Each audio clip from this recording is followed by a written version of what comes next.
Gostivari është zgjuar sot në një mobilizim të gjerë të ndërmarrjeve publike dhe operatorëve privat, të cilët kanë bashkuar forcat në një aksion gjithëpërfshirës për pastrimin e qytetit. Ky projekt, i cili përfshin edhe mbjelljen e fidane të ri, është pjesë e një plani afatgjatë që do të vijojë edhe në muajt e ardhshëm.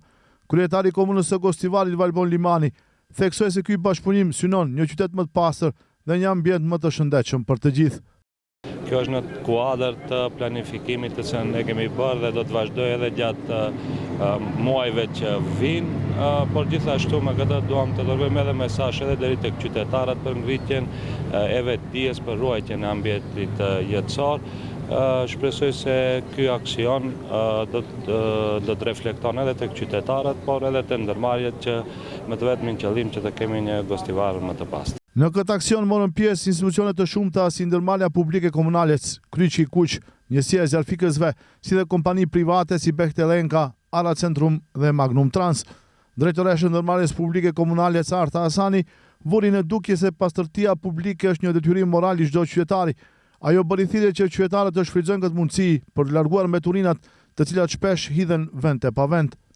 Kjo aksion më tepër është për të ngritur vetdijen e qytetarëve, për mbrojtjen e ambientit, pasi që pastërtia publike nuk është vetëm obligim i institucioneve, por është obligim moral dhe kulturor i gjithë secilit. Nga këtu, unë dua që kjo ditë mos shpallet si ditë simbolike, por të vazhdon që të përsëritet vazhdimisht. Ndërmarrja grumbullon rreth 60 ton beturina në ditë, nga të cilat 50 ton janë mbetje komunale, ndërsa 10 ton janë mbetje gabarite. Pjesëmarrësit e këtij aksioni shpresojnë se kjo nismë nuk do të mbetet vetëm një ditë simbolike, por do të shërbejë si një pikë these për mirëmbajtjen e vazhdueshme të ambientit në Gostivar.